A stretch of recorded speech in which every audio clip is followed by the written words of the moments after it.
Yeah, we can hear you, Sharon. Okay.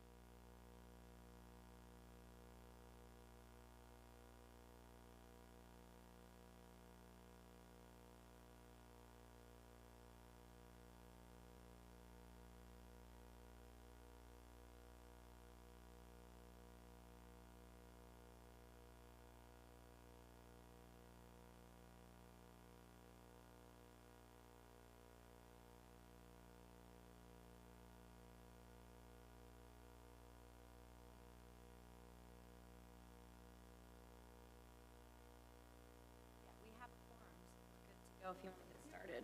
I think we should. All right. Oh, Jenna came from HRG. We're good. I'm going to go ahead and call the Planning Commission meeting to order for February 2nd. First up is, let's see. We have to approve the minutes. I don't know if folks had a chance to look those over. If anybody had any corrections to the minutes or changes, then can I get a motion to approve the minutes? Motion. Second. Okay. And all in favor? Aye. Aye. Any opposed? No, the minutes are approved. Right now, if there are public comments, either online or in the room that are not related to the agenda, does anybody have any? Nope, seeing none, we'll move on to the the Act 537 plan special study for the Meeks Lane Pump Station, which was discussed in December, but we did not have someone representing UAJA here, and I think today we do. Yes, we do have someone here from HRG. Do you want to come up and introduce yourself and maybe give the Planning Commission an update? Yeah. That's fantastic, thank you. We had quite a few questions, and I'm hoping you might be able to answer those. I hope I can too. Ben Burns was supposed to be here, so I'm kind of his fill-in. So any questions that you have that I can't answer, I'll be happy to coordinate with him, and we'll get back to you on them. Thanks. So yes, my name is Jenna Kraut. I'm a representative of HRG who's working with UAJA to do this Act 537 special study. We've had a special studies done in the past, which have not been approved.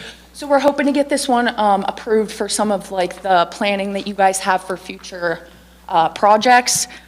So I also have a presentation that Ben, if that would help. I don't know how much you guys like looked into it, how much you want me to kind of give you a background on it. The main thing was, we had some questions about the reason the Meeks Lane B, was it A or B? We weren't even sure if it was A or B was selected, and we wanted to make sure we understood why.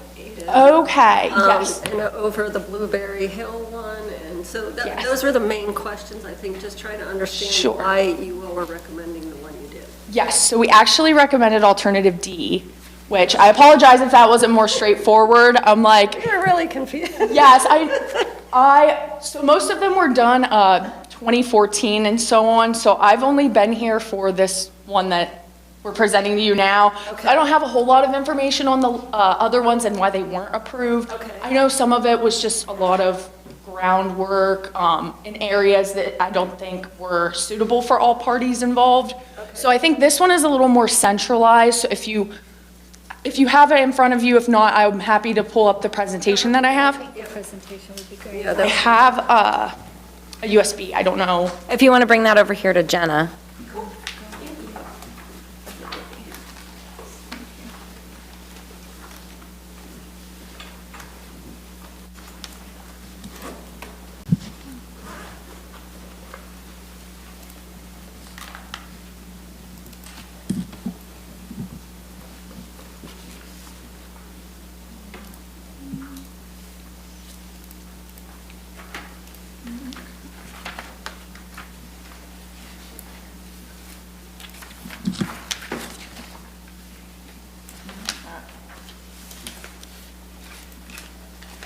Okay. So this is just a little background Ben wanted to give about what a special study is. If you want, to just skip ahead, these are the main ones, the slide that you're on. These ones with the maps on them. The ones with maps? Yes, those kind of show what's going on with all the alternatives. Do you want the chosen one? I think this. Yes, that would be perfect. So as you can see, the pump station along Meeks Lane is a little more centralized. The other ones that we proposed were like up in a little further out, kind of Half Moon Township way. So those ones were not approved. This one we're hoping to get approved because if you go to the next slide, actually, I think one of the main things is that you can see kind of why I think this alternative is the one that we think is best at this time is because the capital cost to install the project is much lower than the other ones, almost half of most of them.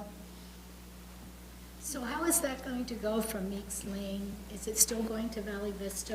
What direction is it going? Yes, yep, it still goes up to the wastewater treatment plant.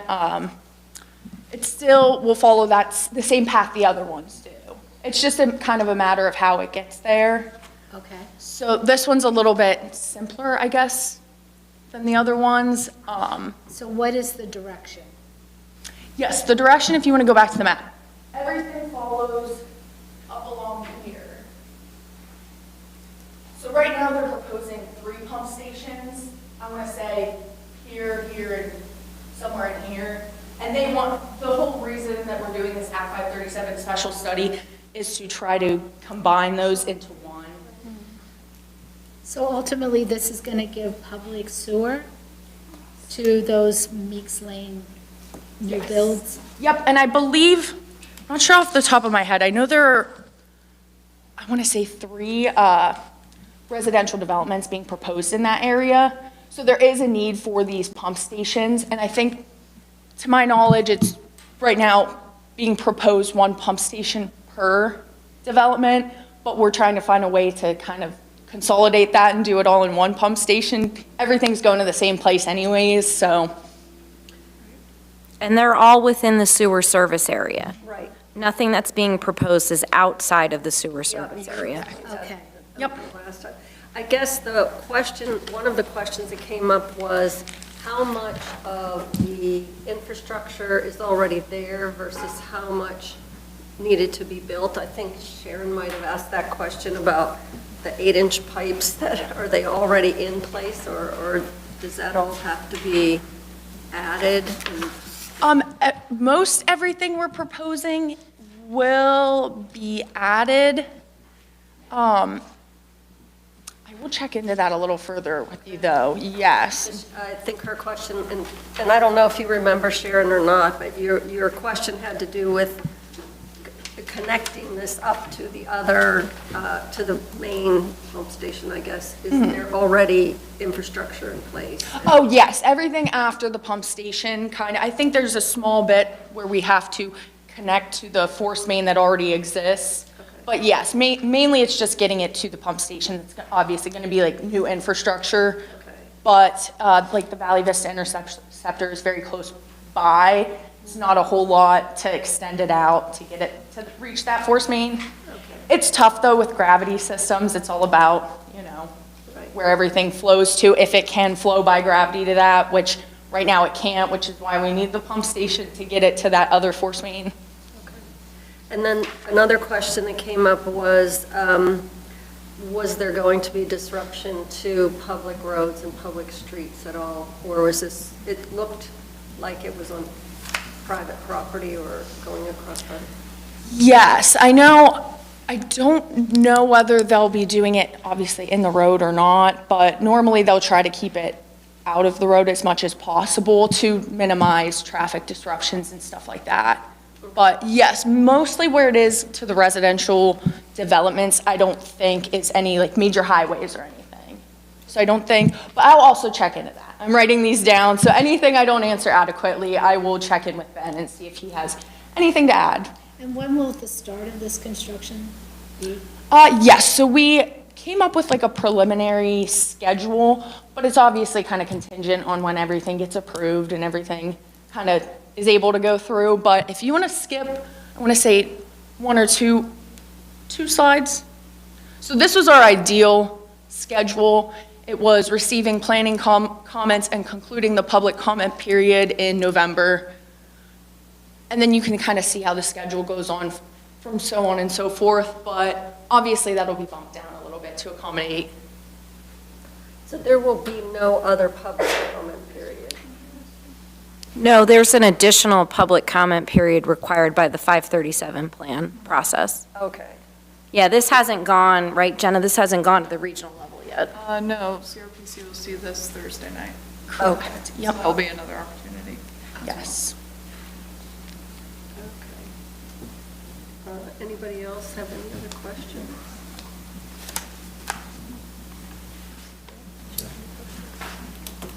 I guess there was one last question. That had to do with what that was asked before. Since some of the other areas had, I guess, objections, public objections to having, what would prevent this one from not having public objections? Like, why is this better from a public perspective than? Sure. I know some people don't like, I don't think like pump stations, you know, in residential areas, that sort of thing. Also has to do with like landowners' personal opinions, that sort of thing. I can check into that more though and see if we've contacted the landowner, things like that for you. And that was it. It was the. Okay. That's it for us. I think those were the comments, questions, whatever. Cool. Awesome. Thank you. I will be in touch with someone and kind of clarify everything a little bit more, see what Ben has to say about Okay. everything, see if he can. Thank you. Yeah, of course. For showing up. Of course. No, yeah, I apologize. Ben is a busy guy. It's not the first time I've had to cover for him. Thank you, guys. Thank you. Jenna, would you like your USB? Thank you.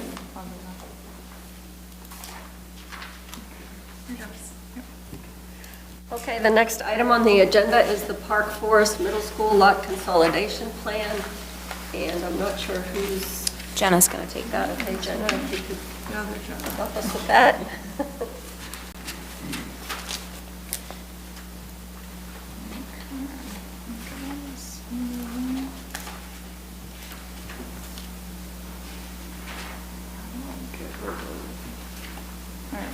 This is as big as we're gonna get it.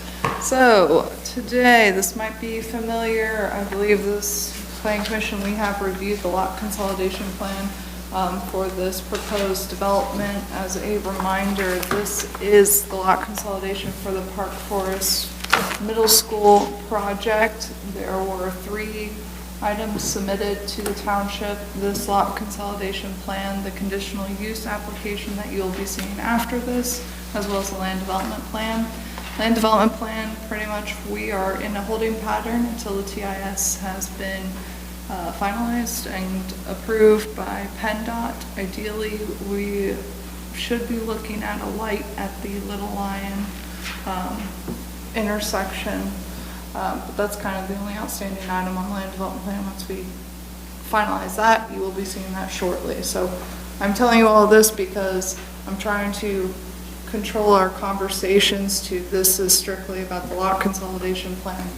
The next item will be the conditional use, which is strictly the use of this school at this site.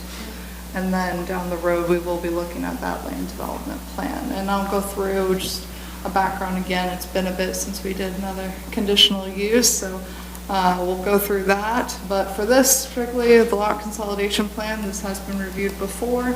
The 2 parcels that we are consolidating, and I will show another slide with all of the outlines of these parcels, but it is proposing to consolidate the parcels on this side of Valley Vista. There's a long, narrow one along Valley Vista, as well as the portion of the school property that is adjacent to Circleville Park.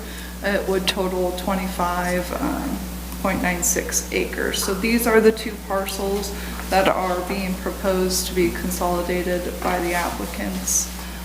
There are 2 different zoning districts. In the orange, that is your R1 rural residence, and then in the blue, that is your R3 medium residence. The lot consolidation does not alter the underlying zoning boundaries. Once this is complete, you can have two different zoning districts over one total parcel. So I want to make that known. But after the lot consolidation, it would be a total of 25.96 acres for this plan. The only outstanding comment staff has is administrative in nature. There are no other issues that we've identified. We're happy to answer any questions. We also have the applicant and school district here as well for questions on that. Does anybody from our, your question? Anybody from the public, either online or present, have a comment? No, or questions? Okay, so then the next step would be either I guess I would ask if we're all okay with this, then could I get a motion? I'll give you the motion approve it? to approve the lot consolidation. Okay. I'll second it. All in favor of the lot consolidation plan, please say aye. Aye. Aye. Any opposed? Hearing none, we're approved. All right, next on the agenda is the more challenging one, which is the conditional use application. And Jenna, I guess, are you going to talk through that? I will be, yes. So the conditional use application that's in front of you tonight, we have, again, this parcel strictly, this is in relation to the R1 rural residence parcel. So that is the parcel that's within the park area, within that zoning district. Private and public schools are conditional uses, which means that they are permitted. It is a permitted use, and one that is subject to additional zoning requirements that applicants must meet as part of the conditional use process. What? Okay, those are my notes. You don't want to see them. It's a little crazy. But yeah, so approval of the conditional use does not equate to a zoning permit approval. It's just this necessary step in the process for this constructing the middle school. So part of this process, reasonable conditions and safeguards other than those related to off-site transportation improvements, in addition to those expressed in the zoning ordinance, can be attached to this conditional use permit as the board may deem necessary for the health, safety, welfare of the community. So again, I've brought in the actual use table, what we're highlighting here. So public, private schools, they are conditional uses. I am highlighting within that R1 section, specifically for conditional uses in R1, they are applicable to the buffer yard requirements of 425-46A. And I've grabbed that for all of you, and unfortunately, I can't. It's not very large here for us, but essentially, when you review the findings of facts, we looked at all of these requirements when we are reviewing it. However, strictly, the school district is only required to meet for the buffer yard requirements. In addition to that, there is another section within the conditional use, just application procedures, et cetera, that have been met by the applicant. There are site constraints with this project. It is a tight site, and staff feels, and we'll walk through these conditions that are included in your agenda packet, just explaining what we are going to address in the conditional use, what is going to be addressed in the land development plan, because there are waivers and modifications that have been submitted that will be going with the land development plan. But the two modification waivers are for vehicular parking for 12 spaces, and then the bike parking, long-term bike parking, not short-term. There are plenty of short-term bicycle parking spaces. It's the long-term needs to be in a secure location within the school, given the use that it is, and I'm kind of beating us to the punch when we get to land development plan. But being that this is a school, if the teachers have a need for long-term bicycle parking, they are going to bring it inside to their classroom. So a waiver has been submitted for that, and that will be later on. But for this right here in front of us, want to give you just a little background of this site. It's about 278 square foot school, it's 3 stories. There are 384 vehicular parking spaces on this site. There are 68 parking spaces that are going to be at the current middle school across the street in Valley Vista. And then the other thing that we wanted to highlight is the impervious coverage for this site. It is a tight site, it's very small.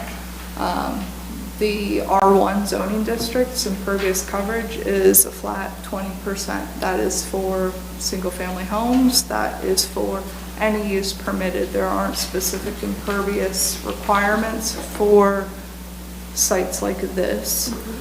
So that is part of this conditional use. We recognize that the school district is going over that impervious coverage allowance within your R1. They are mitigating for all of that stormwater impacts that will happen due to going over, but it is the reality.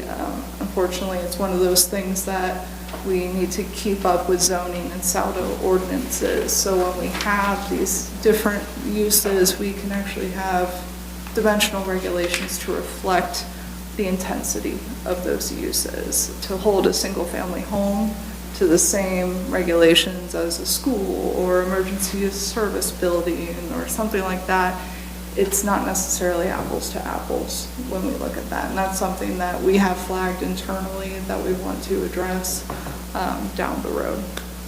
But those are probably the big items for this one. I'm happy to read through the conditions. I tried to get a closer look of the site, but unfortunately I have the PDF up so we can really zoom in and look at it in addition to this, but I will leave it up to the chair on how you would like me to proceed. We can go through the conditions, I can answer some questions. We also have renderings of the site, which I found very helpful. I don't think a lot of people understand the topography of this site. So the renderings that we had presented to the Board, Planning Commission, and the school district, I thought that was very helpful, just to get a context for this site.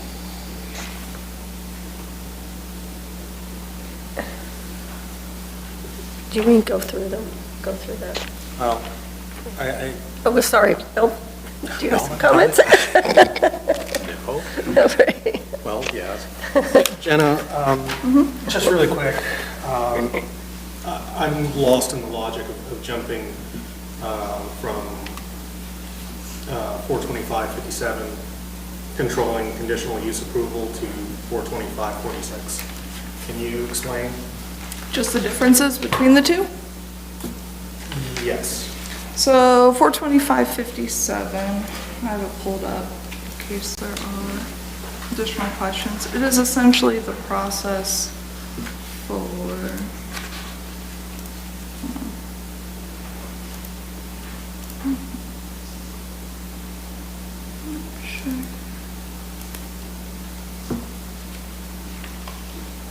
I don't know why it doesn't update over there.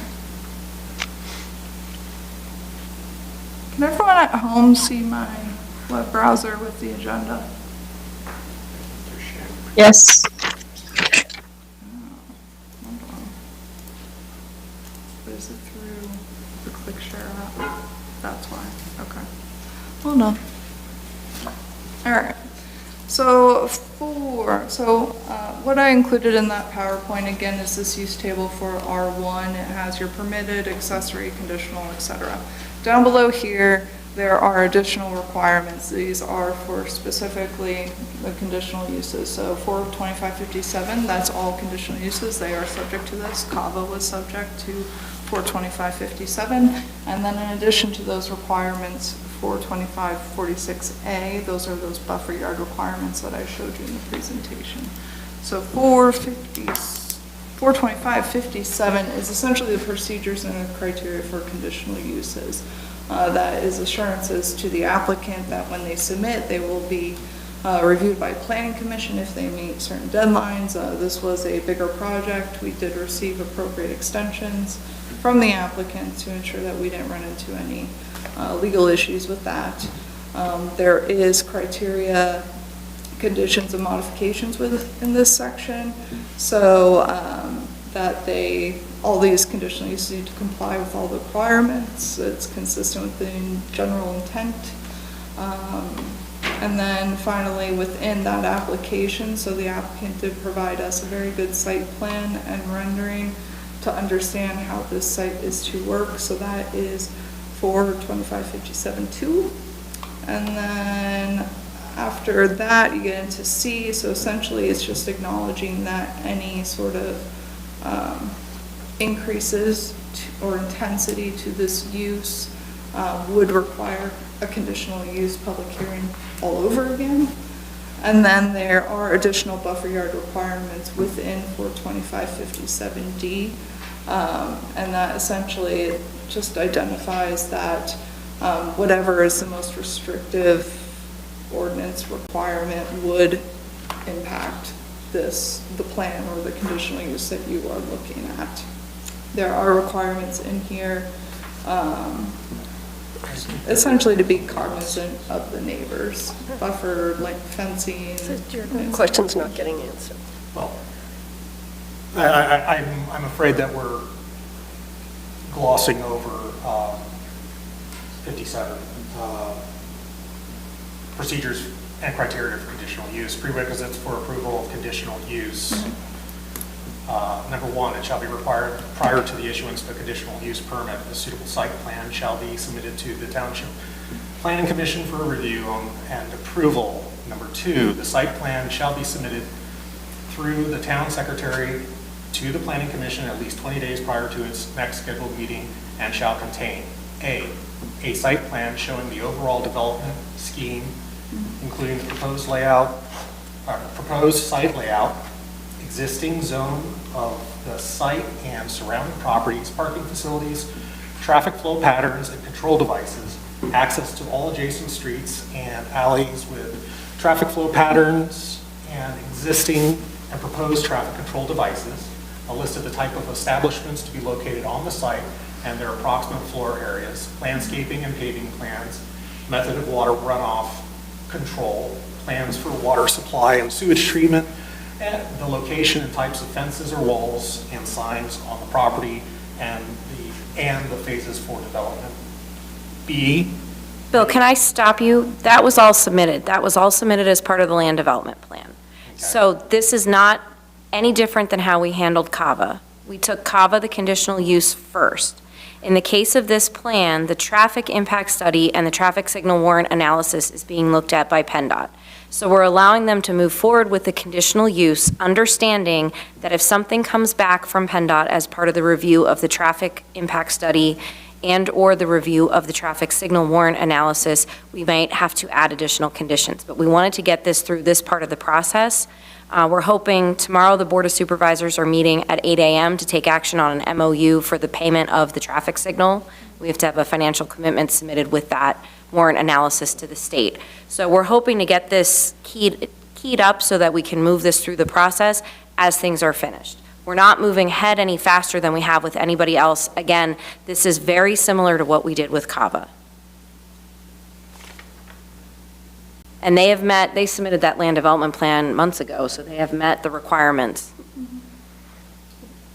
Does anyone else have comments on that particular issue? No, because I thought we already discussed all that.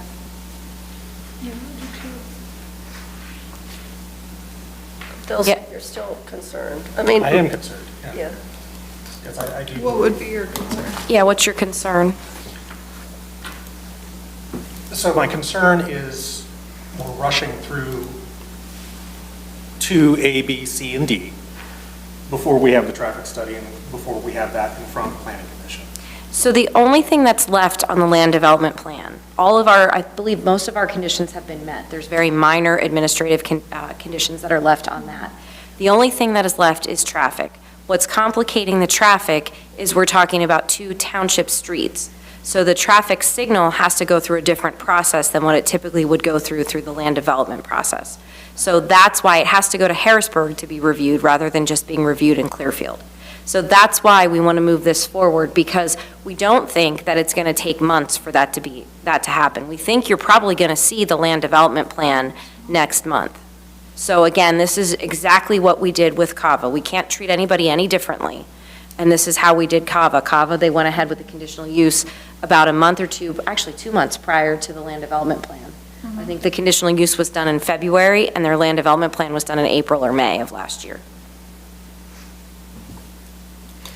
Are there other items besides traffic that other people are concerned about, anyone here is concerned about? I mean, I was a little bit concerned about the, Well, and I would say on the traffic side of things, just kind of for everyone's education, I reached out to Rob Watts, who is our traffic engineer, and Rob is putting together a proposal for us to look at to do a traffic calming study through the Valley Vista corridor in that area.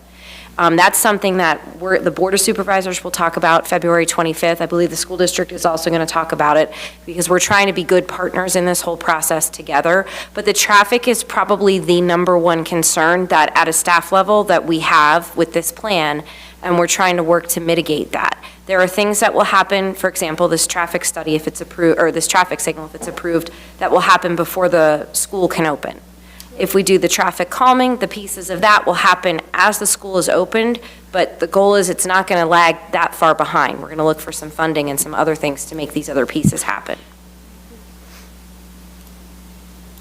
so the question, I had a question regarding the impervious coverage, and I understand what you're saying, except that I'm wondering if other materials were considered. I mean, I guess I don't understand why it has to be, it's not just about water, it's about, heat island effect and other things, which won't be mitigated by water, That is the fun thing about impervious coverage and zoning ordinances, because while our ordinances are trying to address those concerns, heat island, stormwater, et cetera, we also have parking requirements for this type of use, which is resulting in a requirement of 464 parking spaces that this school is going to be required. Why does it have to be paved? I mean, I get that are there other options that were considered at all? My understanding of having any other option, I mean, there's a ton of things that go into it. It's maintenance. It costs a lot of money to maintain pavers, et cetera, even to get those benefits, I would say. We do have the school district here. I'm sure they can go through some of the stormwater mitigation that is taking place on this site underneath the parking area. On the R3 parcel that we saw on that narrow corridor, there will be a retention area there. And then across the street as well, that existing field playground. I did have our township engineer just do a little write-up, because we did receive resident concerns submitted to the township, and we wanted you to have those. But our engineer's comments for the stormwater management plan for Forest Middle School has been designed to prevent negative or potentially dangerous impacts to the community or the school itself. The Township Stormwater Management Ordinance, which is based on the Spring Creek Act 167 plan, requires that post-construction runoff be less in rate than pre-construction runoff. Mitigation of runoff volumes, maintenance of recharge volumes through infiltration, and provisions for water quality are all required through our existing stormwater management ordinance.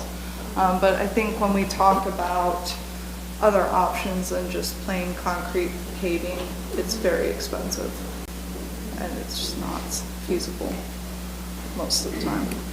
Fortunate. Other questions? Anybody have any other questions?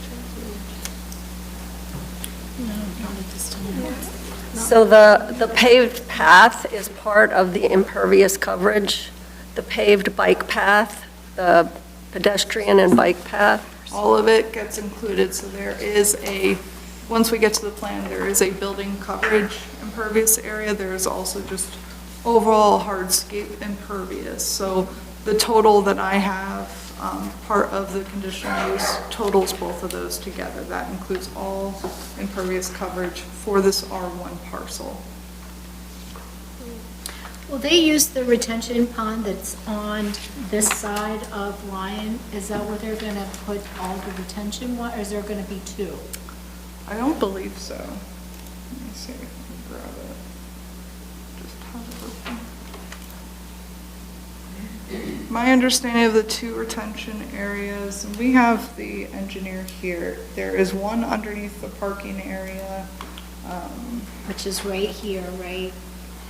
It's gonna back a little further. Let me get this up for everyone.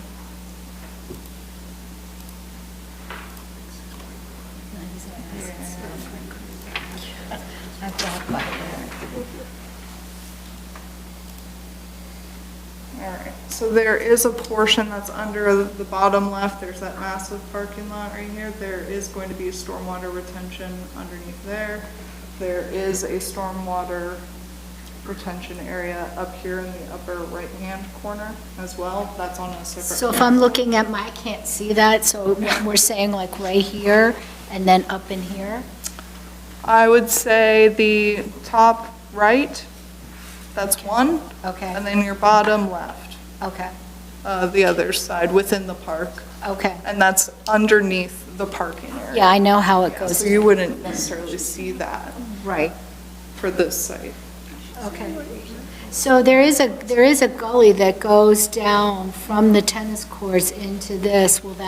That will be covered, I'm assuming? And that will go, all of it is leading pretty much across the street to that existing Yeah, field. okay. You see on the right-hand side, yes.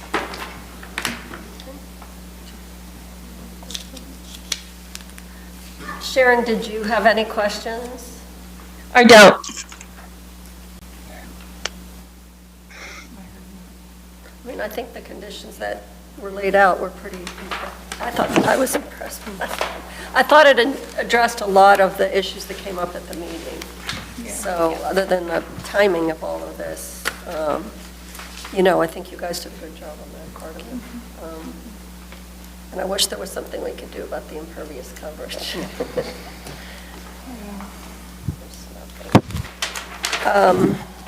Any other questions? Any other concerns? Are we going to be, I-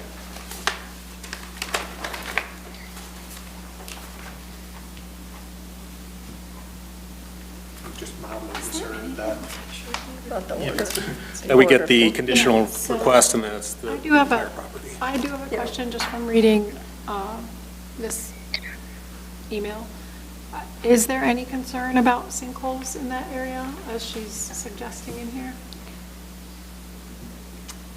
And I guess another question I mean, I is- don't, sorry, go ahead. No, that's okay. Another question is, if that retention goes right down into Douglas, is that going to create flooding in that particular area? Because it does get flooded in that area. That was also part of my email that was provided to the. And that stormwater. also goes the whole way down Douglas to almost North Oak Lane. Yeah. way The that flooding does? Yeah, it does. I didn't realize it went that far. Yeah, there's a whole area. It's my hood. So her comments on the Douglas Drive ditch, as it is known, Patton Township staff are extremely aware of the stormwater management concerns in along the Douglas Drive ditch, which includes aging and undersized infrastructure, and we continue to work to develop solutions to the stormwater management issues. Because of ongoing flooding issues in the ditch, the stormwater management design for the Park Forest Middle School site was carefully reviewed to ensure that all ordinance requirements were met to ensure no increase in runoff rate would result from the school construction.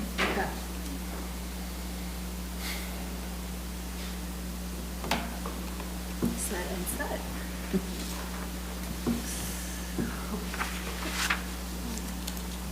So there's no sinkhole concerns? That's what you're saying? that what you're saying? Yeah, I mean, we don't know if there's sinkhole Well, I mean, concerns. I know we can't predict it. I just didn't, it never honestly really occurred to me until I was reading that. So I just didn't know if there's something that can be done that's, or is this just, it's just the luck of the draw if it happens? Yeah. I can't, there's no way to, Pennsylvania doesn't require any kind of pre-testing before and as part of the plan. So I'm assuming the school district would think about those issues, but that's not anything that's under our purview. okay, with Sinkholes. sure, that makes sense. I'm sorry. Do you want to finish your comment, Phil? Oh, no, I'm concerned that we did a lot consolidation previously. Now, you know, the conditional use permit appears to be, at least as far as this map goes, extending the entire property. Are we doing It does that? not. The Okay. conditional use is strictly to that R1 parcel that we are consolidating. The R1 zoning district is the only district that requires this conditional use. Right. There was a question about the parking on the opposite side where in the future, I guess that there were two things about that. One was the use of that facility or that school for parking, and then providing transit back and forth and ability to get across safely. But then the second part of it was that there's no demand for public services beyond the new school with the new school, because the old school's not going to be in service anymore. The question is it not going to be open at all? I mean, it's just closed and sitting vacant? The school district hasn't determined yet what they're going to do with that property. So there will be discussions with that property after they get this property underway. They haven't determined that Well, yet. then how can they say that it's replacement? It's just a replacement for the existing property, so there will be no demand on public utilities. Yeah, that's something they'll have to address once they figure out what they want to do with that property itself. But I guess I'm just asking, so we're saying we've accepted the fact that there's no additional demand on public utilities, and we'll move forward with it. I guess, If they decide to do something different on that side with that building, they're going to have to then meet what they need to meet and take into consideration that, 60 parking spaces that they are hosting on that site Right. for this one. well, the parking is one, but the services and utilities. well, the rest of that will be considered when they decide what they're doing with that building. That's completely separate from this project itself. And that would be the field that goes with it, I'm assuming. That field is a major part of the stormwater for this site. So that will need to stay, and I know that the township engineer was working with the engineer for the applicants to ensure that that will never go away. Okay, That is part of this plan. okay. I'm very uneasy about making a conditional when there seems to be more moving pieces that haven't been shown to at least us, that we keep finding out about. What missing pieces haven't you seen, Bill? Well, just being told now that the field across the street is now part of the stormwater mitigation plan. So is there 3 stormwater basins? That's how there's going to be the football field up to the right and then down below the parking Yeah. lot? So if you're looking up here, the football field over on the right is an existing stormwater basin. For this new school, the parking lot is here. That's going to be subsurface. And then up here in the right-hand corner, now this is not related to the conditional use. This is that R3 parcel, but there is also going to be a stormwater area over here. So up here at the top. Is that Yeah. what she's saying? And down Yeah. here at this corner? It's going to be here, here, and then, We're across the street. yeah, across the street on the So field. this over here. So will that have anything to do Right with here. the pumping stations that are going through as well? No, No. Okay, okay. No. different water. At one point, hadn't there been some concern about Aaron, can you traffic speak up going a little back bit, and forth please? across Valley Vista Drive, is there going to be absolutely no need for students to cross across Valley Vista Drive at all? So the school district isn't planning for students to be crossing Valley Vista Drive, but as part of this traffic calming that we're going to be talking about with the Board of Supervisors, that's one of the things we want to look at, is how we can safely cross anybody that wants to get from Park Forest over to the school property safely. Because there's people that want to cross that road now to go to the park. Yeah, and I think, And what about walkers, walking students? They're not planning on, I'm looking at the school district, you're not planning on pedestrian students, correct? We will not have anyone assigned at this point in time in Park Forest as a walker to that school. Did you hear that, Sharon? So they will be bused? Yes. They're busing everybody from Park Forest. Okay. so will there be walkers assigned that are on the other? The worst side, like on the sustainability side of meeting. Valley Vista and the neighborhoods back there? As long as they. Busing everybody in diesel buses. And I guess there are no sidewalks down Valley Vista. No. So Well, then there's there a will be- path. Cherokee's Path. Okay. So essentially, there will be no walkers if you have to be able to get on a sidewalk, right? Which is great for, You'll have the shared use path, and ideally, once the TIS is approved, there will be a light at Little Lion Drive with the safe pedestrian crossway. It will be your typical intersection light. In addition to that, the township is looking at ways to slow down that traffic. Keep in mind, when the school is in session, it will be 15-mile-per-hour zone right there. It is going to be a new behavior for drivers to learn. That's why the township is looking at ways to slow down that overall corridor. I mean, that's a main corridor. That is a main corridor, and I don't think behaviors are going to slow down fast enough before we have some type of tragedy, personally. Well, that's why we're looking at the traffic calming itself, because the issue with Valley Vista started when the supervisors back in the 1980s made that a limited access highway. And that was done because that road was supposed to be 4 lanes, and it was supposed to take you from Atherton Street to West College. And then that whole project sort of died in the 1990s. But because that roadway is a limited access roadway, there aren't many access points onto and off of the road, which means there aren't traffic signals like we have on Atherton Street where the traffic has to slow down because of the signals. So we have to look at, and also if you visually drive down that road, it feels very wide, right? It doesn't feel like you need to slow down because when you have the shared use path on that one side, it just feels like it's a very wide area, like you're on a highway. So we have to look at what we can do that narrows it to your mind's eye, but also that forces you to slow down. I was just in the city of Harrisburg over Christmas, and up in Midtown, they have a raised crosswalk that is like a hill. You have to slow down to go up the hill, and then you go into a roundabout. I'm not saying any of that's going to work on Valley Vista, but we need to think outside the box to ensure safety of the community in that area. Well, let's think about after-school hours. Those kids that are in Park Forest are going to events at the school. How do you think they're going to get there? They're not going to get there by bus. They're going to go there by walking. So there's going to need some kind of overpass for those kids to get across. Well, and that's where the traffic signal, if it's warranted by the state and if the state approves it, that traffic signal at Little Lion Drive will have pedestrian accommodations to get them across. The concern is, what do you do at Amblewood where the other entrance will be? Yeah. And how do you slow people down in general and get them used to in an area where they haven't had to stop or haven't had people running across the street, that there are kids and things and other people entering that roadway?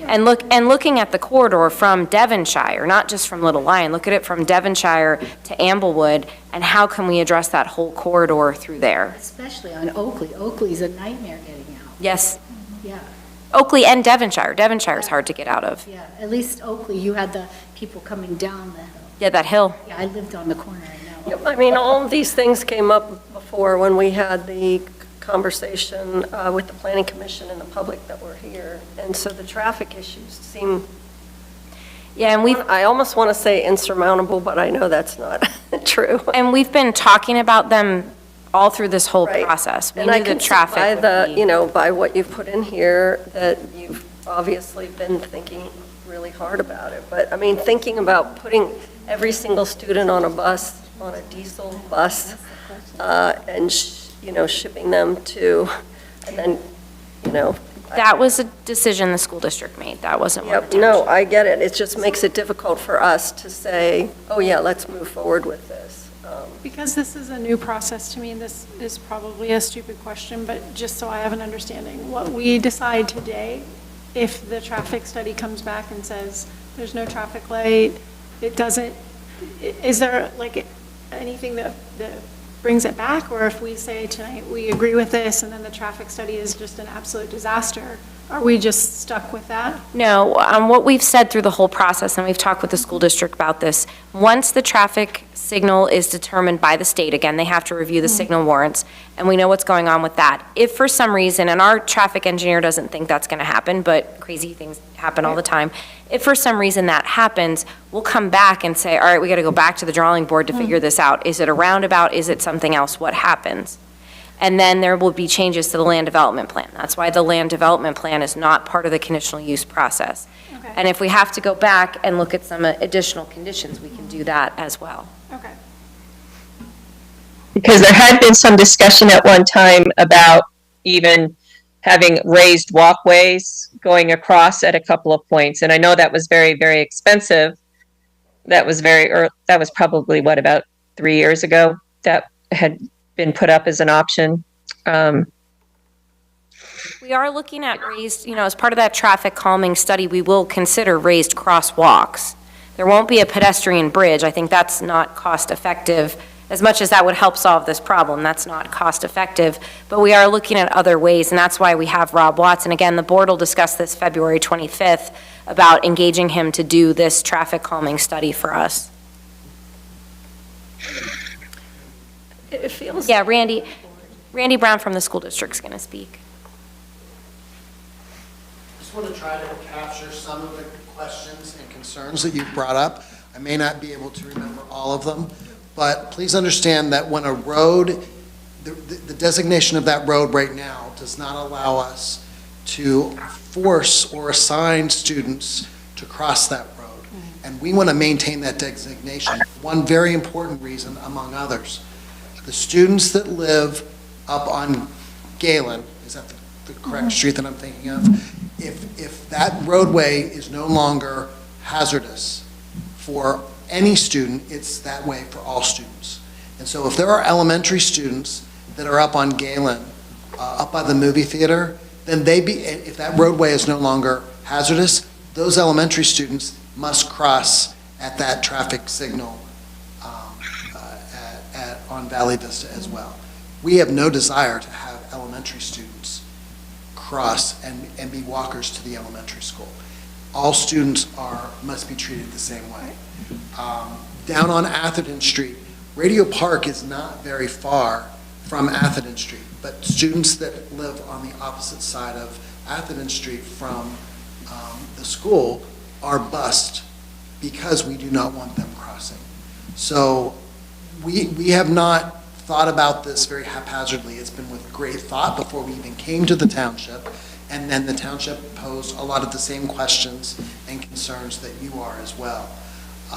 Even if there is a traffic light at Little Lion Drive, unless there is a sidewalk or a shared use path on the side of Valley Vista that it does not exist today, we will still not have walkers that are assigned.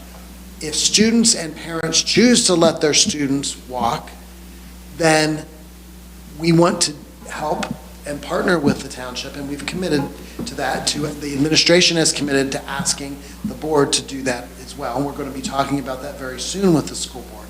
But we must follow PennDOT rules, and we want to have care and safety for the students as well. I don't know if that all made a lot of sense, but I definitely understand what you're saying. I think the concern I have, like the comparison to Radio Park, I don't think anyone, and I could be wrong, but I can't imagine kids were ever really crossing North Atherton. Now, I grew up here. I lived in Park Forest. I went to what will soon be the old school. And I think I agree. I mean, it is the parent and the student's responsibility. That's not something we can control, right? But I'm concerned about these kids, that this is a habit. This has been going on very old. This has been going on for a long time, doing that. And so I think that is my concern. Just that to your point, Joe, we're just making sure we're keeping everyone safe. And I realize we cannot control if parents are allowing their children to cross Valley Vista, but. Just plus requiring kids to be on the bus Right. when they're so close to the school, Which I would rather, Plus, I mean, what I like about the that better. pool? I mean, how are these kids, there's swimming programs that the school does with the pool. How are they going to be bused to the school when they live right across the road? I'm not sure what time of day you're talking about, or when, Well, during school activities, I mean, now the school you go swimming during gym class, so you walk down a path on the same side of the street. Now what's going to happen to that? That'll be eliminated because they'll have to be bused because they can't cross the street. Well, just because they have to be bused doesn't mean that it will be eliminated. Well, We I'm need to just make- saying, no. We need to make arrangements, as we're talking about, we will do so. I understand that, I just don't find it very safe, my opinion. Is the safety concern the students crossing Valley Vista? I'm concerned, what about after-school when busing isn't there and kids want to go to the school, forever, or go to the park? Is still going to be a concern. I would say after this development, that intersection will be improved because there will be a light there with a dedicated pedestrian crossing way for them, not the flashing beacon that we have there now. It will be a dedicated T-lighted intersection with crosswalks designated on all sides. Our concern mostly is ensuring that the kids will cross there and not at Amblewood until we can get those improvements in place, whether that's a roundabout, et cetera. But we're 98% sure that there will be a light at this intersection. When would, you said the traffic study would be completed and the decisions will be made when? So the school board's talking about, we have to submit a financial commitment letter to the state. And the financial commitment letter needs to come from the township. However, the township isn't paying for the design and construction and installation of the traffic signal. So the school board tonight will consider a memorandum of understanding with the township that basically says they're going to pay for the design, construction, and installation, and the township will take over the long-term ownership and maintenance, which is what happens with every other traffic So, signal. but what you're saying is unless we move forward tonight. No, so let me Okay. finish. So Oh, sorry. the Board of Supervisors meets tomorrow to consider that MOU. Once that's done, I will write the financial commitment letter, and then everything will be submitted to central office. It's been at District 2, and it's only like a couple of cars shy of meeting the one warrant for a traffic signal. That's why it has to go down to Harrisburg to be looked at. So while that's happening, the rest of the traffic impact study, which is not reviewed by PennDOT, but it's just reviewed by us because it only involves township roads, it doesn't involve a state road, that review is continuing. We're working with them on that.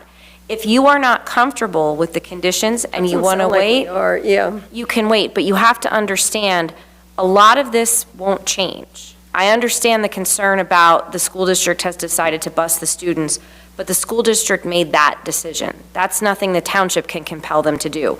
We had very significant conversations with them very early on, like a year or two ago, about if they wanted to lift the limited access designation off the local highway. And we were willing to talk about that. And then the school district said, no, because of the safety issue for the Park Forest elementary students, which makes 100% sense. They have to do for one what they do for all. So they can't just say only Park Forest Middle School walks. So I understand that's a significant concern. And again, the traffic is a significant concern. The traffic's being addressed again, through the traffic impact study and the traffic signal warrant, and then this calming study, which will happen outside of the plan review process. And those improvements would happen outside of this project itself, but hopefully on a second track that runs similar to this track, so they could be put in and we can work out how that happens. But if you want to take more time and talk about this again, now complicating this is your March meeting is going to be a training. We were going to not do regular business if we didn't have to and just have strategic solutions to a training. If you want to talk about this again in March, you can. My concern is I don't know, I'm not hearing anything other than your very valid concerns about the traffic that would change any of these conditions. That's what I was asking originally. So for me, that if the traffic is still something that we can continue having discussions about, and as long as I'm confident that if we approved it today, that it's not, this conversation ends on traffic, I would be comfortable moving forward, because I think that is the number one concern. And I do agree with you. I mean, it's really not our business if you choose to bus them or you don't. And I do believe that we're partners in that we all want them to be safe. And so we need to figure out, not just what we're doing and what you're doing, but also communicating to the kids that have been walking for a long time how important it is. If that means you have to get on a bus, you've got to get on a bus. I guess I'm hearing concerns that we're going to assign students to buses, but that's the safest way for them to get to the new school. Right. So I'm not sure where the concern is. I think for me personally, my concern is, which is really not, I guess there's nothing I can do about it, but my concern is that some kids are not going to get on these buses, because it is just, in reality, I think about the house I had in Park Forest. I was on Camelot, like on the corner of Camelot, and if I was still in Park Forest, I'd probably be battling my child not to just walk, because it's what she's done forever. And again, that's not your problem, it's not our problem, but it is just important, I think, that we're going to have to be retraining even our community how we're going to handle this. Yeah, but if there are ways to, I guess, to make it safe and allow students to walk, why wouldn't those be considered? No one has said that we would not consider them, but there are things related to the project, and there are things related that are not related to the project that are being discussed to be able to get students to walk and safely. And we will talk about traffic calming. We will talk to the school board about that and partner with the township, but put it in, the only way that we can get students to that traffic light and it be a safe place is if there is a matching shared use path or sidewalk on both sides of Valley Vista. That's the only way we can not assign students to do that, to be a walker. And so we can talk about those things, we can explore those, but neither the township, and which the planning commission is part of, and the school district, we can't control all of those things, but we are willing to have those conversations. I have a question. So we've talked about assigning, that you're not going to assign anybody as a walker. If they choose to walk, are you going to suspend them? No, we won't. So there, all right. So there is a possibility that not assigning them as walkers, that they're still going to walk. And I think we have concerns as a board up here about that. And we have to think about the future of the township overall. So what I'm hearing is that those concerns are outside of the purview of the township and the school district. And so because of those concerns, you may not move the project forward. No, Why are they outside of the purview of the, I guess? I would assume because we can't, just like we can't, we can't control if someone lets their child walk. Right. It's really outside of all of our control. May I also interject? Once the TIS is done, that is going to be part of the land development plan review that you will see. You get to do this all over again with the land development plan and the finalized TIS approved by PennDOT. This is strictly for the use on this parcel. It can't be a part of off-site traffic improvements. We can only talk about this strict use, and it does not equate to zoning permit approval. It is a step in the process. So you will get another round looking at the TIS through the land development plan. That is the opportunity to get the full picture with the finalized traffic impact study complete from PennDOT. Fair enough. Bill, did you have a? I'll call the motion if discussion is done to move forward with this, I second that. if discussion is done. Oh, if discussion is done, you want. Any, I guess Sharon, do you have any additional discussion Well, I have two questions. One for Randy again. What about like after-school activities and extracurricular activities? Because not all kids are going to be taking the late bus. Things like band, orchestra, theater, things like that. So those things need to be taken into consideration. I'm sure the school board is talking about those things with those students coming back and forth. And then the second thing was, does the township have the resources to start changing behaviors on Valley Vista, like ASAP? Randy, I'll By let you. writing a lot of tickets and having, speed readings and things like that there? So, again, what I'm hearing is after-school activities and how will students get to and from school and home. If there's not a bus scheduled, if they're not going to stay for the late bus, then it would be, one would expect that it would be the parents that would be providing some sort of transportation.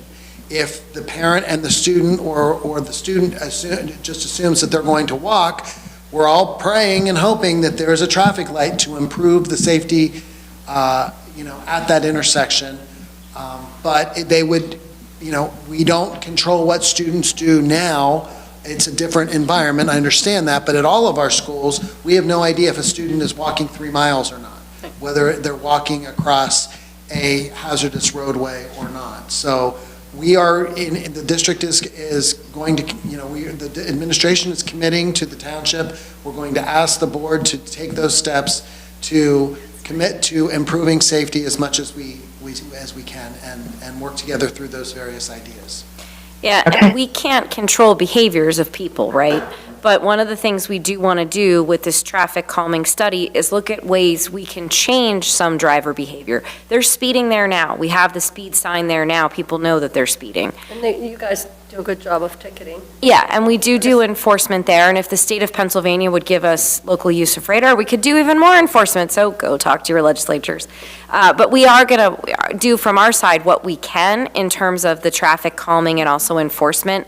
We understand that. This is something that we have been literally talking about since they started putting the idea to put this project out there, because we know this is the big concern. Valley Vista needs this anyway, to be honest, even without the school. It's a very aggressive road. We've already started discussions with the MPO. They are aware of this project, the impacts that slowing Valley Vista down is going to have. They've also provided a list of grant and funding opportunities that the township and the school district can apply for to slow down that corridor. Those applications open up in the spring. Yep. Almost make it 4 lanes, just really, really narrow with one car on each I side. said parking on Valley Yeah, Vista. actually, That would slow people down. Parking would slow everybody down. Well, and I know that we've said that it's only with what we can control, but you're saying we can't control things like other ideas, like the idea of an overpass or some of those ideas. It sounds like you can't do that. That's not within the purview of either the school district or. So if the school district came in tomorrow, which, I would love it because it would take away a lot of these concerns, we're going to put in an overpass. That'd be great. But there are no warrants or permits for a pedestrian overpass through the township, right? And I don't know that PennDOT has some of that stuff. That's kind of new territory. So there's nothing we can say to make them go and put in the pedestrian overpass. We have to work within our purview. We also had, if I remember correctly, when we had public comments here, some people were opposed to that because they were saying their kids wouldn't want to have to hike a bike, like, on top of it. So the reality is, no, we're not all going to be happy, no matter what. But my one question is, if the traffic study came back and said there is no need for a light, can a light still be put in by choice of the school district, or does PennDOT make the final rule and then you may never put a light there if they say you can't? So what PennDOT does when they review looking at a traffic signal, they have warrants, and they have peak hour warrants. They look at the 4 and the 8 hour, and they look at how many cars are coming through. They look at accidents, they look at speed. When I say we are this close to meeting, it's the 4 hour. 8 cars Yeah. away. 8 cars away The from meeting. 4 hour. So it's not like we're 29,000 cars away, we're 8 cars away. And I have said to the school district as well, the fact that this is a school, if we need to call and talk with our legislators to make sure that they understand and have them put some pressure on PennDOT, we'll do it. But I don't think we're going to need to do that because, again, we're this close to meeting those warrants. The Township traffic engineer has been in talks with District 2 throughout this whole project. One of them actually lives in the Park Forest area. They are very familiar that the school is moving over here. They know that there's going to be a school over there. That is the only access for this site. So the reality is this light, it met the peak warrants. It is 8 cars away from the 4-hour.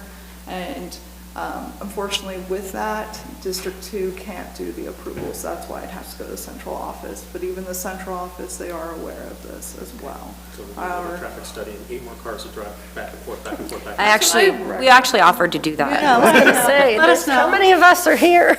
We could all drive do by. that. Pretty go drive. All right, so we already have a motion on the table, and we have a second. So all in favor of moving forward, say aye. Aye. I'm going to oppose, but I'll be the only one, so. No, I'm going to oppose as well. Sorry. Oh, Okay. okay. Okay, so we have 3 opposed, and No additional conditions that you'd like to recommend to the board? I think we'd They like, just denied it. Yeah, they just denied the conditions. It's only a recommendation. That, they denied recommending it to the Board of So what you're It saying, still if, goes to the board. It still goes to the Yes. board. okay, They're just gonna know that you did not recommend it to go to them. But the public hearing is scheduled for February 25th. That's when they will open this up to review. okay. We'll be there. All right, we have another agenda item.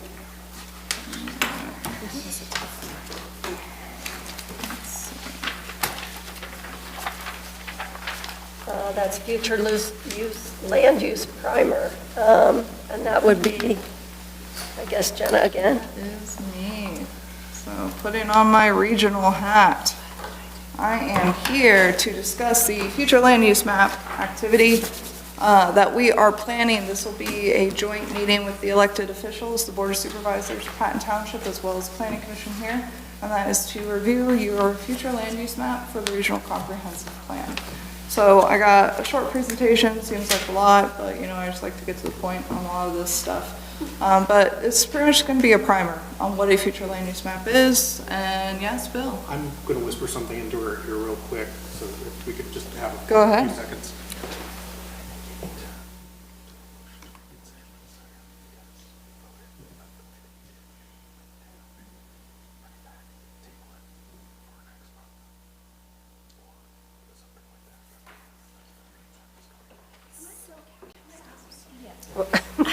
We're having an sidebar here. except poor Sharon can't hear.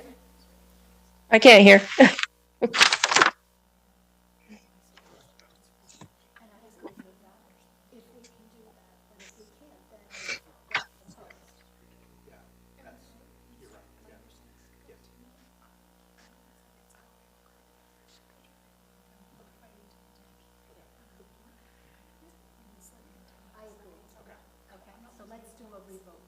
We can't do that. So what needs to happen is you need to make a motion to reconsider. You need to second it. And I'll explain what's about to happen. Okay, But Sharon doesn't needs to know. yeah. Can you put Sharon back up on the screen? Goodness. We lost her. Hold on. She's there. I see her now. What did I miss? Everyone's here? Okay. With your permission. Go ahead. I don't totally understand. There appears to be some concern by the board members and as to a misunderstanding on the last vote. So go ahead and make your motion. So I move to reconsider the last vote. I second that. With it being properly seconded, this means that the vote can be reopened and revoted on. So, okay, but There might still be some discussion, correct? Correct. Yeah. Okay, so we can make a motion to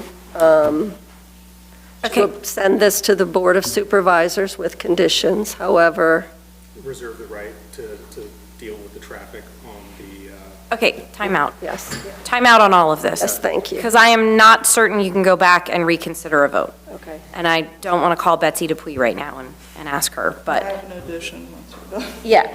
So my concern is, all you're doing, Yes, the only thing you're doing right now, and the only thing you did 5 minutes ago, was to look at the conditions. right, And that's it. Right. And that's related to, as Jenna so eloquently said, the use of the property. right. property. Okay. It has nothing to do with anything else. The traffic study is tied to the land development plan, And that's which, considered off-site. which is- Illegally, we cannot require any conditions related to off-site traffic improvements that is in the MPC. right, so the conditional use, you can't make any conditions related to the off-site traffic improvements. So, what you did, you voted against recommending the approval of the conditions for the conditional use. It's going to the Board of Supervisors anyway. We have the public hearing set. We'll tell them that's how you voted and what your concerns were. You will see the traffic study as part of the land development plan. That may be in March, that may be in April. Frankly, it depends on how long it takes to get things through Harrisburg. But the land development plan is married to that traffic impact study. It goes nowhere without the traffic impact study. We're only doing the pieces that can move just to keep this going on a clock, because there's clocks associated with everything. Right. So this deals with you did the lot consolidation, and you're just doing the conditions. That's it. So I don't think there's any need, and again, I don't know that you can go back and reconsider, but I don't think there's any need to do But I that. think there's a lot of discomfort with this, so. I understand that, and we will communicate to the supervisors Right. your discomfort because of the traffic, right? That's correct. And again, that's the one piece that we literally cannot deal with in the conditions. That's the traffic study. That's traffic I get study it. through the land development plan. It's time and place. That was my whole Yes. lot consolidation, conditional use, land development. And when we talked with the school district, and we've been meeting with them pretty regularly as a staff and their staff, and when we talked with them, we wanted to keep the pieces that could go going, I know. I knowing that these heard other you say two that, yeah. pieces are sitting back here in the station. Right. And they're going nowhere until till we're convinced they're ready to go, and the state is convinced they're ready to go. Right. So all of your traffic-related concerns, completely valid, completely important to be aired, but you'll get another opportunity when the land development plan comes. Right, it's just that they are in this document that is going. Just that the land development plan is not recorded until the TIS is Yes, complete. that's That the is condition. Tying those things together. Got it. So then the school district knows they can't do anything until we sign off on the traffic study. So nothing's changed. So, and we will make sure that we communicate to the Board of Supervisors, your concerns, because they're very valid concerns. But again, with them, we have to keep the board narrowly focused as well, that it is literally just on the use of that property as a school. So they could overturn what we just said no to. Well, They will hear. they will your, hear, Yeah. Vote, the concerns around it. I would normally put within the findings of facts a summary of the discussion that took place, what your vote was, so that is part of the record, and then they will continue on with that public hearing. Staff will probably provide exactly what we just explained to you, because with a project like this, it is hard to get off track and get talking about something that is purely the land development and traffic impact study versus the conditional use versus the lot consolidation plan. And so we will probably have to have that discussion with the board as well, Yep. if it gets off track. So that's where traffic is a concern, it's a concern for the school district, it's a concern for the township. All are aware of it, and the time and place is in the land development plan review, which we have not done yet. You will see that once the traffic impact study is done and approved. Oh, that was a heated one. so you understand where we're at. Okay. Okay. All right. Back to training. All right. Bill, we wanted you to be chair, so. I don't want to hear anything about it. You know, sorry, I had a migraine, I couldn't do it. All right, so back to my captivating report here. For a future land use map, so essentially, because we are assuming we have some new planning commissioners, new elected officials for all 6 municipalities, wanted to kind of give you a primer in preparation for this joint meeting that you are going to have with your elected officials on Patton Township's future land use map.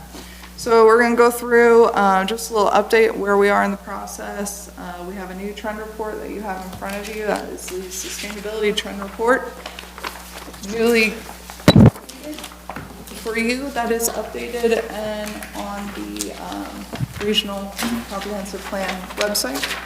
I'm going to get into this future land use map and our new future land use categories. They are a little bit different. If you're familiar with the previous iteration of the future land use map that was done in 2013. The red cap report, I don't know how many of you are familiar with that report. It is something that CRPA does usually every 5 years, and it essentially looks at the capacity of development within the regional growth boundary and next steps. So, comprehensive plan, that is that long-range policy document. It guides future growth and development in our case, center region. It's a blueprint for the future, typically looking 10 to 20 years ahead. This is authorized by the state of Pennsylvania within the MPC, and it includes requirements that we need to include within this plan, just to make sure that we are doing everything right. The one thing that we seem to lose, especially planning commissioners, because they know zoning, this is not a zoning map. So I'm going to go through some examples specifically for Patton Township, just so we can understand what a future land use map is and what a zoning map is, and zoning regulations and whatnot. So where we are in the process right now, we are about to kick off the future land use map. That will be, I think we're looking at April for most of the municipalities, but we're kind of looking at this options place. So we did the formation, we built the framework, we did outreach, we did the surveys, we have got to our big ideas. So that has been reviewed and approved by CRPC and Lucy for the comprehensive plan. We're now in options. So this is pretty much how are we going to implement these big ideas, these goals and policies that we want. Then we'll get into refining that based off of community feedback. That will be part of your joint meeting that we'll have in the future. And then review and adopting the comprehensive plan. So to date, we've had roughly 2,000 community members engaged. We had 337 surveys in 24, over 350 map points. We did a ton of outreach. We did bills. I call it the Bermuda Triangle. We did a lot of stakeholder groups, 24 stakeholder groups. So these were, I would say, professionals in the field.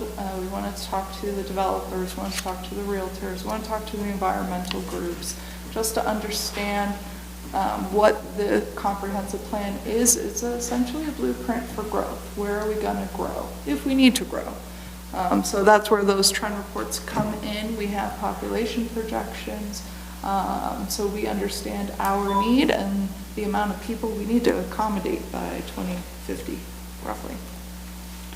So the values and visions, that is essentially what Lucy and CRPC reviewed and adopted. This was based off of public input and outreach that we did in 24. And then these big ideas. So I like to think of these as pretty much your chapters of this comprehensive plan. We have fostering housing variety, we have connecting beyond cars, partnering for a thriving future, advancing purposeful design, and cultivating environmental stewardship. So those professional groups that I had mentioned that we met with, they were to cover all 5 of these chapters. So we met with the environmental groups, that was our first one. They essentially identified the areas where we should not grow, whether it was environmental sensitive areas, whatever the issue may be. We had UAJ, Water Authority, everyone was involved, even the SEOs. So that was the first group. They essentially said no grow areas. And then we worked through with the housing professionals, so housing transitions, Habitat for Humanity, Land Trust, et cetera. Just trying to get through these. So that, we just finished that 3 weeks ago. And that will be rolled out for that joint meeting with your board as well. So the trend reports and data. So I was here last year at some point, and I presented a ton of trend reports that we put together. We have the newest iteration, which is Sustainability Trends Report. And I had said to you last year, review these because you're going to need to know the contents within it. Once we get down the road, we're down the road now. So we are essentially taking these reports, digesting them, and trying to figure out for a future land use map where we should grow. Do we need to grow, et cetera. Part of that is the Red Cap report, because if everyone is familiar, we have a regional growth boundary and a sewer service area. And I'm sure if you all are out and about, you may hear from developers or, realtors, why are we preventing development? Just get rid of this boundary and let it go. And, so that was a policy that was adopted by all 6 municipalities to keep growth within this certain area where we want to see that density. So that report, I'll go through just some key facts for all of us to be considering once we get to that joint activity with the board. So, can anyone tell me what that is? That's our, It looks like the that's our- I-99 corridor. Yes. What is the whole thing though? Patton Township, right? That is the township zoning map. And what do these zoning maps and zoning regulations do? They talk about development, like what can you do and what can't you do. The density. What property owners can do today Right. with their property, absolutely. Zoning regulations are laws that must be followed. So for us, this is where future land use map. So I like to think of the future land use map as your community's vision board or road map. So while the zoning map and zoning regulations are the rule book that implements it. So your future land use map shows you where you are and where you want to go over the next 10 to 20 years. So in this illustration, we are here, we want to be there in 10 to 20 years. We also did a little one-pager to include for you when you go home, just to review, just to familiarize yourself with the differences between these two maps. So that's the other question. How do we know where we want to go in 10 to 20 years, and that's the heart of comprehensive planning. This is in the truest sense, I get really excited over comprehensive planning because as a planner, this is what I went to school for. It is drawing on maps, getting the markers out, doing like vision, like 20 years down the road. While we can get bogged down with zoning regulations, amendments, stuff like that, like this is the fun of planning, is what I like to refer to it as. But how we get there is these trend reports. It is reviewing our economic data. How many big businesses? I'm thinking the casino, I'm thinking the Amazon facility in Bellefonte. We are going to have more employees coming into this area. We're looking at population growth and the projections of that population. We're reviewing housing needs through this data. So reviewing all of these trend reports is going to help us figure out where we need to go in those 10 to 20 years. So for us, how does it get implemented? It's that research, these trend reports, discussions that you will have with your elected officials on where Patton Township is going to be going in those 10, 20 years. You will have these adopted policies and strategies to implement in the comprehensive plan, and then you will then take that, go back to your local municipality, identify what policies Patton Township wants to be implementing to meet these overall goals that the center region has identified, you will adopt your own policies and your ordinance amendments to implement what's been approved within this comprehensive plan. Does that make sense? Yep. So, the example that I've grabbed for Patton Township, if all of you are familiar with this Douglas Drive area, the rezoning request that we reviewed, was it 23, 24? I don't remember. But for this instance, imagine your comprehensive plan's future land use map has this area designated as mixed use, residential, and commercial.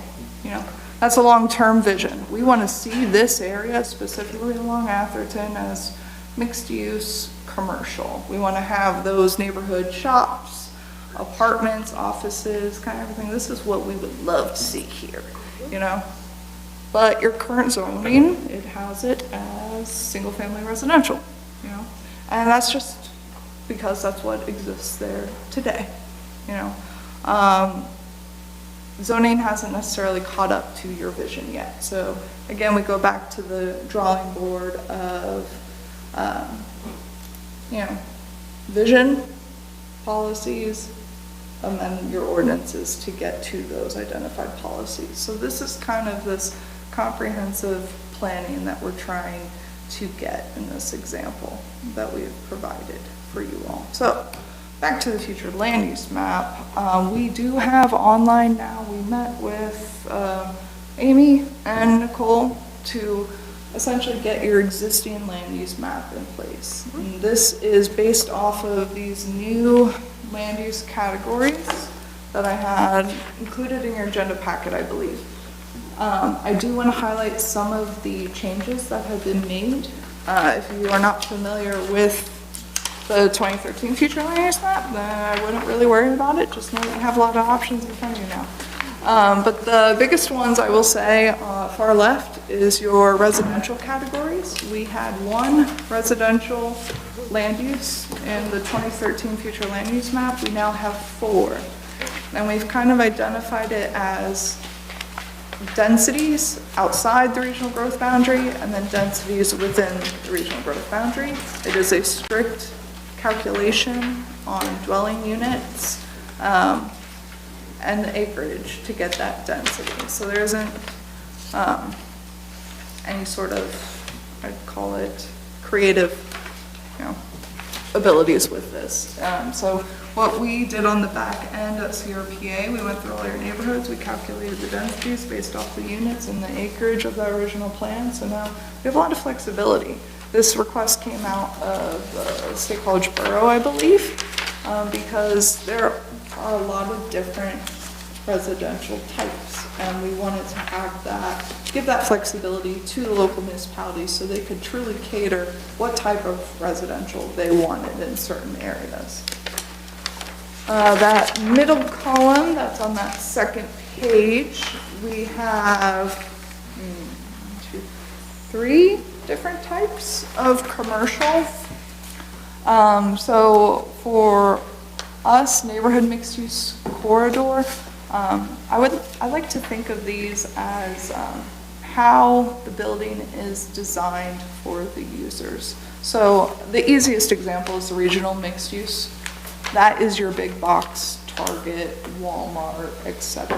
That is designed purely for vehicles to get to, not necessarily pedestrians in mind. Your neighborhood mixed use corridor. So this is essentially specifically designed for, I would say, retail at a scale that is appropriate to a neighborhood. So typically when you see this neighborhood mixed use corridor, think of that as there is a neighborhood directly adjacent to this area. So there are the small homes on North Atherton that have been converted to law offices, stuff like that. I would consider that neighborhood mixed use corridor. Even for But you can't walk there. if you Other lived in than that. neighborhood, you could. Other than that. Yeah, and for Patton Township, I think of Chipotle, because that is designed at a context for a pedestrian, not necessarily big Walmart, Target, vehicles, you can walk there, The neighborhood commercial specifically, these are more nodes. So the best example I'm giving out for neighborhood commercial is the Sheetz and Dollar General in Ferguson Township at Whitehall and College. It's kind of just sitting there, its own little thing. The one thing I will say, because we lost a lot of planners in these names specifically, don't get lost in the sauce. The neighborhood mixed-use corridor is not only mixed use, it also can be just plain commercial corridor. So you don't need to necessarily have residential. So I recommend that you read through the descriptions of these land use. They're very flexible.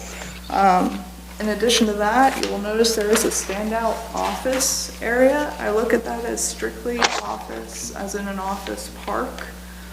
You will notice within the neighborhood mixed use and the neighborhood commercial, offices show up there. So it is a lot of flexibility that we are trying to provide to the local municipalities so they can truly shape their land use map. Jenna, can they be more than one category? Or is it just like a particular, a particular space is only office? Honestly, the only municipality that chose to have strictly office in our existing land use map stuff was the borough, and it was along University, where the... Oh, that's 611.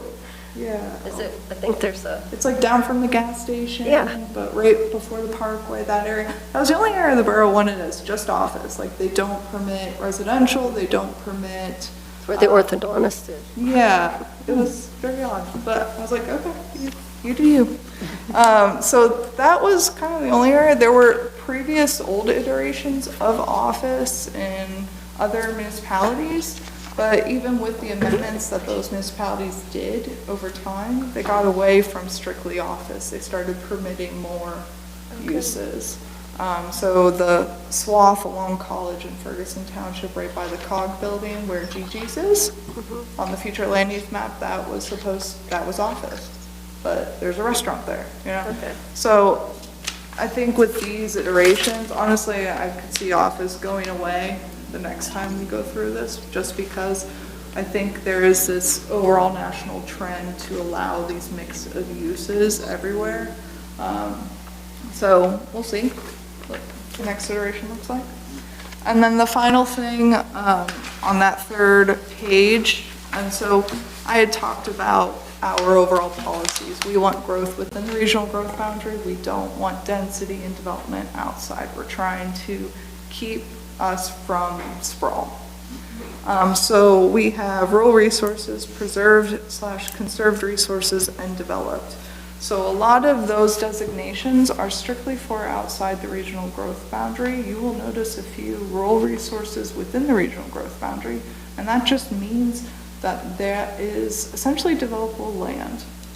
And we need to know why it isn't developing, because before we want to expand the regional growth boundary for growth, we need to look at our capacity within. So outside the regional growth boundary is going to be more fuzzy and vague. All of these beautiful colors, they're going to be in the regional growth boundary because that's where we want our growth and density. These three outside, we're leaving them pretty open and vague. It's strictly rural resources, which means that it is open for development. There is nothing preventing it via deed restriction or anything like that from it developing. The preserved, conserved resources, those are your PACE properties, the farms that are strictly prohibited from development. Those are your clear water, easement properties, etc. No development can occur there. Maybe my laptop died. That's unfortunate. And then developed outside the regional growth boundary. This is, quite frankly, for Half Moon Township. They have some properties outside the regional growth boundary, industrial, a lot of pre-existing non-conforming uses that have just been out there. I'm thinking of the pizza shop out there and whatnot. And honestly, we're all familiar with the Fillmore Land Development Plan.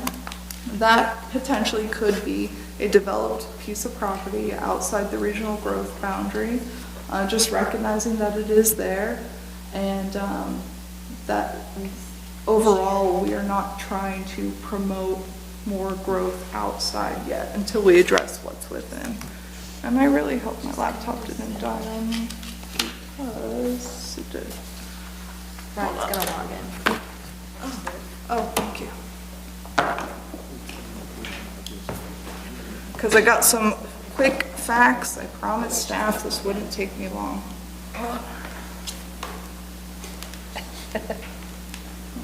We're gonna go in here.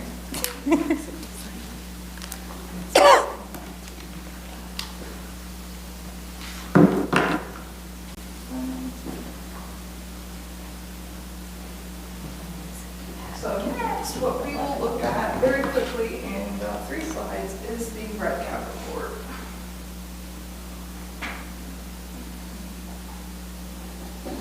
And the red cap report essentially looks at the capacity of land within the regional growth boundary.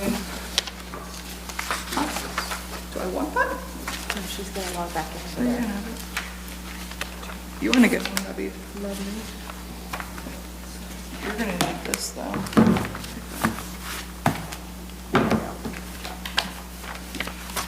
Come on. But essentially, our red cap report, and we presented this to the development community. This was originally written in 2023 by my predecessor, Mark. But it essentially analyzed the approved land development plans. So Patton Township is a large holder in those approved plans. Oh, everything is good. Okay, hold on. Let me get to Zoom so I can share.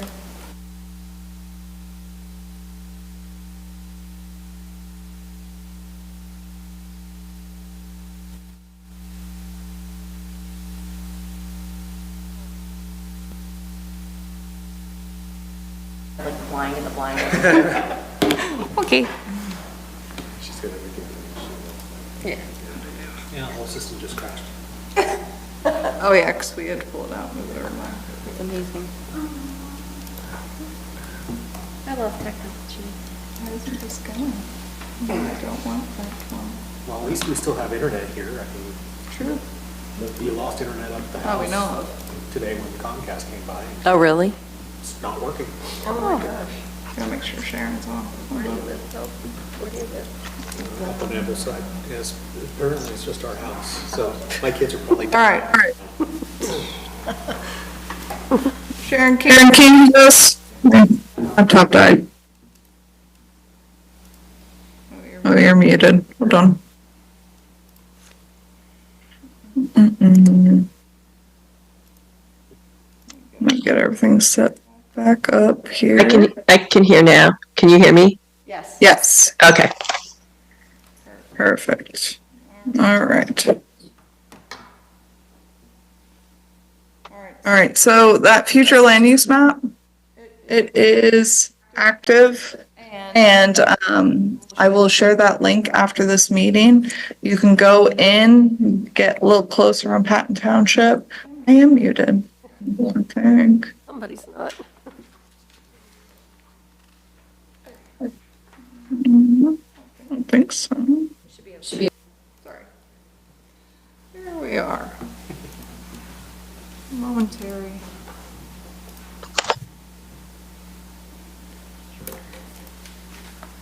All right, back to my beautiful pictures that I have here. So this red cap report, this was done in 23, as I said, essentially analyzed developable areas within the regional growth boundary. That included plans that have been approved and not developed. So your leftover phases of master plans, et cetera, they have vested rights. They were reviewed and approved. They have the right to develop those units. They just haven't done it yet. And open vacant land with no plans on them.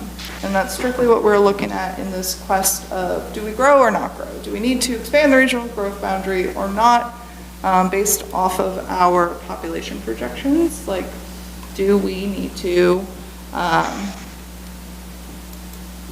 change this boundary.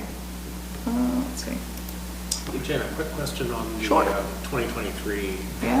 map.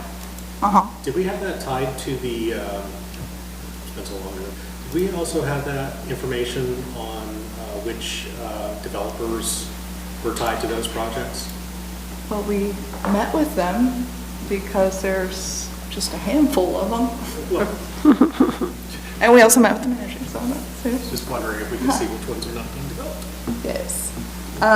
So for the red cap report, so essentially I just went in and I looked at what's the vacant land, what's the approved acreage within the regional growth boundary. This includes residential and non-residential together. So essentially the green is approved plans that have not been built yet. The orange is vacant land within the regional growth boundary that have no active plans on it. Sharon, can you see my screen? I just want to make sure. Yes, I can. So this pie chart is the residential development capacity within the regional growth boundary. Again, those green units, these are approved plans. Zoning isn't stopping them from developing, they just haven't been built yet. And the orange is the vacant land and what we estimate to be developable units on that when it comes to residential. So you can see by that pie chart, there are over 7,000 approved housing units within the regional growth boundary that have not been built yet. A lot of that is the massive master plans, PRDs, TTDs in Patton Township, Ferguson Township. There are some in College. But just give us an idea of our capacity within via approved plans on the left, and then just open vacant land on the right. And then the non-residential land available within the regional growth boundary, again, that green is the approved land that has their zoning approvals, they're good to go, they have a recorded plan, it just has not been built yet. And then the orange is the areas that are open for non-residential, they have no active plans on it. So overall, I wish I could shrink this thing. Yeah. Oh, there you go. Yeah, so overall we have about 10,000 residential units of capacity within the regional growth boundary and a lot of non-residentially zoned land within. Where do you see most of that? What township do you see most of that growth? I would say the majority of that non-residential, the reason why it is so large, that is Dale Summit area, that College Okay. Township is doing their form-based Okay. zoning. Yeah, So that will significantly change that ratio. As for the residential, I would say the majority of the capacity of approved units is Patton and Ferguson. yeah, okay. So if you took time to look at those demographic. That's what I was about to say. projections. What's the gap? Yes, the gap. So we need 7,800, we're going to see 7,800 residents by 2050, apparently, based on our projections. And projections, it's as much as a science as it is an art. So we're estimating about 7,800 residents by 2050. Based on our average household size, which is 2.38, we need about 3,200 housing units by 2050. Based on our construction, we build about 314 units a year within the Center region. And that's about 10.4 years of development, given that current rate of buildings. So back to that last slide, I brought it forward. We have 7,000 approved units within, an additional 3,700 unit capacity within the regional growth boundary. And it really begs that question, do we need to grow if we only need 3,200 housing units by 2050? So this has been the question that we have been asking the managers, the developers, the planners, because when we get to this future land use map discussion, I don't believe it's going to be a discussion about moving the boundary. We have a lot of capacity within. I think the question is what's holding up the land within? Why isn't it developing? Why are property owners with their zoning approvals in hand? Why aren't they building? So these are going to be some of those tough questions.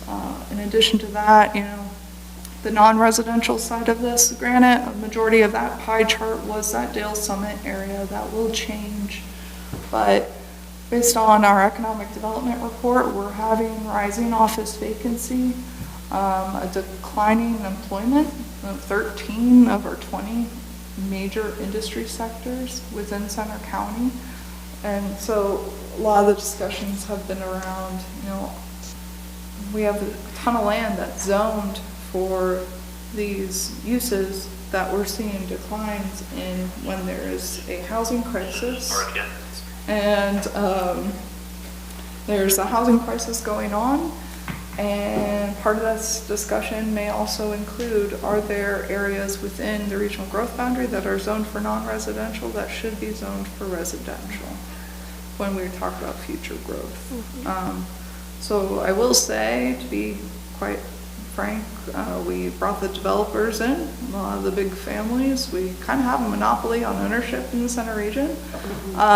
It gave them these numbers, because they're the biggest ones of, we need to expand and grow and da-da-da, and gave them these numbers. I'm like, why would we grow further out when we have so much within? And what did they say? They weren't surprised by the numbers. The only people that were the ones that didn't have any land within the regional growth boundary. They were surprised. Everyone else, they kind of agreed with that. I was amazed by that discussion. They were like, yeah, we have enough capacity within. I'm like, oh, okay. I thought you were going to say, well, but the cost of developing on, inside versus outside. You can argue that developing outside is cheaper. Yeah. But you have to run all the infrastructure out there then. It's not. And the question is, if you're not building within with approvals in hand, why would you build out there? I agree. I'm just wondering. And this will be part of those discussions Yeah. that we'll have with the elected officials and residents as we go through this future land use map exercise. So we spent a lot of our time looking within the regional growth boundary, trying to identify parcels that haven't developed. We want to know why. We want to know what's holding them up. And then as well as talking with the developers that do have those approvals in hand, why they aren't building. Because we have this regional policy to grow within, and we want to try to keep it within if we have the capacity to. So right now, based off of the data we're getting, we don't really need to change that boundary. Not too much. We have a few areas based on the SEOs, like some little things over here and there, but significant growth minus the mall area and Rockview, we're not seeing a big need for it right now. Not saying it can't happen, but for right now, what we are projecting, we don't need. So any questions with that? Perfect. Next steps, we will be planning a joint planning commission and board of supervisors future land use map meeting. This is your pure planning, roll up your sleeves. We're gonna have crayons and markers and stickers and all the good stuff. For Patton Township, we will be here, we will host it here.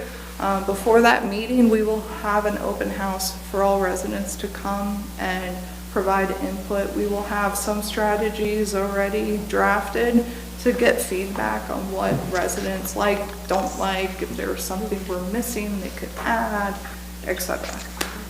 But that is my spiel on this primer. Again, you have your one-pager, what is the future land use map, the updated sustainability report, and those land use categories. If you have questions about any of these, please don't hesitate to reach out to me. And the other thing I snuck in is we have our planning commission training scheduled again. So new planning commissioners, great. Just want a refresher, awesome. We will have food. Do you want to come? That's usually my big. We have food? But that is all I have for tonight. Jenna, do you have this one? What's the date of that? There are 4 planning sessions scheduled, Sharon, and we can get you the flyer. No, I get, We try to put them quarterly as opposed to, oh, okay. Yeah, they're regular. I think we did 4 in that span. It's, I'll give it to you. And I should add that in terms of these trainings, Strategic Solutions will be doing a training about Intro to the Planning Commission on March 2nd here, just for you guys. March 2nd, what time? 4:30, it's your normal meeting. Oh, it's our normal meeting. Okay, okay.